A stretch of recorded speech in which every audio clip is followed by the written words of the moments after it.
Everyone told me to play Bayonetta. This is a complicated one to talk about. I really like action games. I'm crazy about the original God of War trilogy, and recently I played Devil May Cry 5, and while I do have some big issues with that game, I came to really love the combat on the higher difficulties and all the ways you can improvise combos. I ended up having a lot of fun with that game, so the masses have been clamoring for Bayonetta. If you've never seen or played this game, I recommend you watch the Sphere Hunter's excellent video on it. It goes into the history of development, gameplay, story. She knows a lot more about this game than I do, so give it a watch. I wasn't gonna do this video because I haven't played enough of Bayonetta to really warrant a full breakdown, but I do want to at least make a video about the positives and negatives for me. Some of this stuff I think are flaws, and some stuff is just not to my personal tastes, and I'll do my best to separate those. I'll start with what I like about Bayonetta. I like the surreal environments. Not all of them, but from time to time I was really impressed with the art direction in the levels. There's some cool playing with gravity, like running up walls, which sometimes happens in boss fights, and platforming sections. Actual platforming, not just auto-platforming. How nice, I wish there were more of these parts. The aerial movement in general is great. Not just jumping in the occasional platforming section, in combat too. You get an air evade, which is absolutely critical, at least it was for me. There's a dive kick that can go up or down, there's a double jump that's kind of floaty, just great mobility in the air. I like some of the music, the more dramatic stuff. Not so much the fast-paced beat-driven music, but the orchestral cinematic stuff. I like Bayonetta herself, and I honestly wasn't expecting to. She's so exaggerated that it's absurd, and that's why it works for me. She's an entertaining protagonist, and even got a few laughs out of me. The game made me laugh out loud several times with really well executed jokes. It's juvenile humor, but there's a way to make that work, and they pulled it off here. The controls are tight and responsive. The game is very fast, and it's easy to improvise. The game starts with a very welcome tutorial screen that lets you try out different attack combinations to see where your heavy combo enders are, and several combo strings lead to easy launchers that can be followed up in the air. Since the heavy attacks and launchers aren't dependent on holding a trigger and pressing the analog stick in a certain direction like Devil May Cry, it's much more user-friendly to start experimenting with combos because why not? It's so easy. It helps a little with the mashy nature of the game, which we'll get into later. Bayonetta has a dodge button, which, as far as I can tell, makes her completely invincible during its active frames, though I could be wrong on that. A last-second dodge will enter Witch Time, allowing you to perform long combos without risk of getting hit. It feels like the entire game is built around this mechanic, so if you're gonna play it on higher levels, you gotta learn it. You have guns which can be fired separately or can be incorporated into combos by holding the attack button to shoot in between each attack. It's really cool. It's one of my favorite things about her fighting style. There's a lot of weapons actually, some that she can equip permanently and others you'll find in combat after killing an enemy, and some of those weapons are insanely powerful. You build your magic meter by attacking, and when it maxes out you can perform a torture kill, which enters a brutal animation with QTE prompts. Awesome at first, but a bit tedious after the 50th time of spinning the analog stick. These special attacks will either outright kill an enemy or do massive damage. So you want to get that magic meter high so you can inflict damage on a dangerous opponent. One of my favorite things about Bayonetta is how they tie the magic meter to your performance in combat. If you know my channel, you know that I'm put off by games that have no sense of player accountability, where every option is the right answer and there's no consequence to anything. In the original God of War games, I love that extending a combo gives you more orbs to unlock upgrades, but if you get hit, the combo counter stops and your orb bonus resets. So if you're just mashing and you're not defensive at all, you're missing out on earning upgrades because you're gonna get hit a lot. Recently, I saw this system perfected in Streets of Rage 4 with how their damage point bonus system works. I mentioned I really like DMC5, But one of my big criticisms about it is that until you unlock the higher difficulties, you can pretty much just mash the attack button through the whole game because enemies die fast and there's no reason to play smart or do long combos because nothing can kill you anyway, and it's not like you're penalized for mashing one button. Style meter doesn't count, it doesn't affect the gameplay. But in Bayonetta, as you're building magic meter through offense, if you get hit, you lose that magic. Just one hit and you lose a crap load of magic. So even when the combat feels mashy and easy, you still have that desire to be defensive so you can get the magic finisher. It'll speed up combat if you can execute enemies that way, and it'll help with a troublesome big guy. It keeps things feeling fresh, and it's really not too hard to be mindful of your surroundings while you're improvising your attacks to be ready for a smart dodge here and there. Bayonetta incentivizes the use of its systems by providing real tangible benefits to smart play, and by establishing clear consequences for poor play, eventually leading not only to the mastery of the mechanics, but efficiency, creativity, and player expression. That's what we in the Doom Eternal community call the fun zone, and Bayonetta definitely has it. That is, once you get past the first playthrough, kinda. This is where we start getting into the negatives, and I'm gonna start with the same critique I had of DMC5.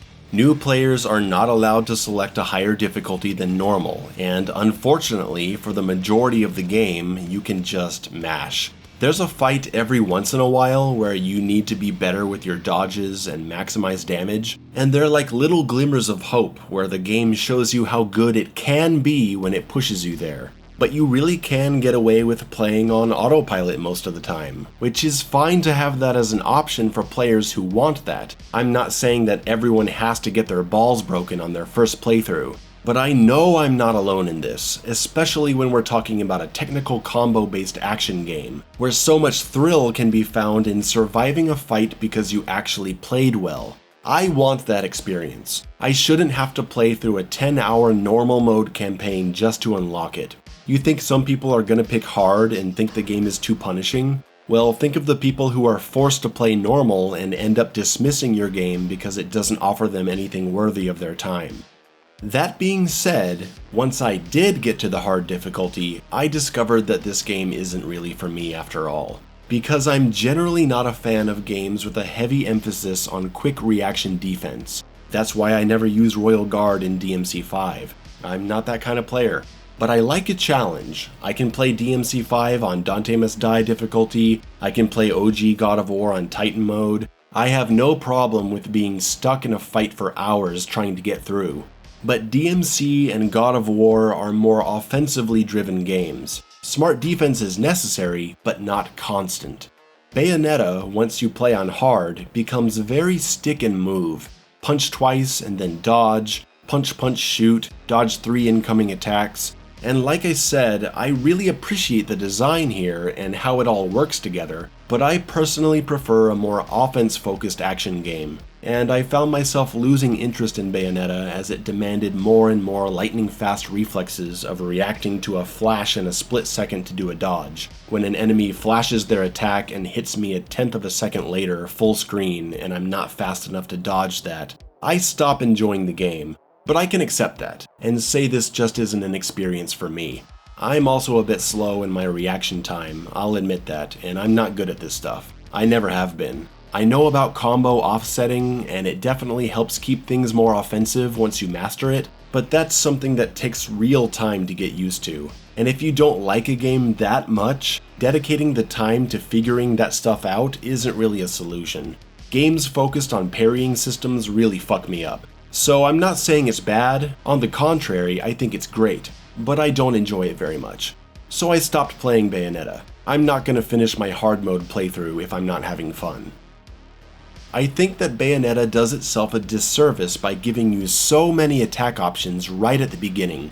What I liked about the original God of War games is that you start with a moderate amount of options, and so you feel incentivized to gain enough XP to unlock additional attacks and also increase your damage output. Having so many options already present for the player from the beginning of Bayonetta, I didn't feel much drive to play really well and increase my Halo count to unlock new techniques because I already had an overwhelming number of options since level 1. Moving on, combat in Bayonetta is frequently interrupted by cutscenes. Some people think I hate cutscenes and story in video games. I don't. I'm perfectly happy to watch your long opening cutscene and take in pieces of the story here and there. But for most of Bayonetta, you are thrown into a cutscene after every fight or two fights, and it gets really annoying. I was trying to pay attention to this story. I watched every cutscene for the first few levels, but when the story is interrupting gameplay this often, it just annoys me and makes me want to ignore it, which I started doing. On top of all that, I think the game has a few real issues, one of them being the camera. I'm not a fan of player-controlled camera in action games, but in this game it's usually not too bad. It's pulled far away and the camera tends to naturally move with the action, but sometimes, holy Jesus, can you understand what's happening here? Because I can't. It's like the camera gets a life of its own and flies around and I just don't know where I am, what I'm doing. When you get close to a wall, the camera goes crazy and I'm trying to move the camera, but I need my right thumb for all the face buttons on the controller and it's just a big mess. It's not helped by the constant visual clutter on screen. I like the way the game looks and I like all the cool effects, but sometimes there's just so much happening on screen and everything is shaking and the camera's moving around. It's dizzying and it's frustrating to die because you can't make out what's happening on screen. There's also the enemy design. Now, I like the enemy designs, generally. There are some unique bad guys that really need to be understood once you're playing on the higher levels. But in addition to the screen feeling a bit chaotic to look at, all the enemies look the same, I mean color-wise. They're all these heavenly creatures, so they're dressed in white and gold like angels, which is cool. I actually really like the premise of Bayonetta being someone that's constantly at war with angels. But when all these enemies are on screen, they just blend together and I have a hard time differentiating between them, much less recognizing their crazy fast attacks amidst the chaos so I can dodge at the perfect time. So it would be one thing if I'm just personally bad at this fast reaction-based gameplay, which I am, but the game certainly does itself no favors by further complicating things visually. It's funny, one of my critiques of DMC5 is that all the enemies are the same color, and here it is again. What else do I not like? Oh, you know what almost kept me from finishing my first playthrough? The awful mini-games. Shooting gallery bonus stages at the beginning of every chapter, driving sections that go on forever, flying sections that go on even longer. What am I playing? What is this? It's like this game has an identity crisis. It's cool that they want to shake things up and provide different experiences. I respect that. And really, in a game as wacky as Bayonetta, you can pull it off. But these sections are bare bones, man. They're just so shallow and uninteresting. And long. You know when you're playing a game that's not even hard, but it's so boring and monotonous that you end up dying over and over for stupid shit? That's this. I go flying off the road in this terrible driving sequence and get sent back, and I find myself wondering why I'm even playing this game.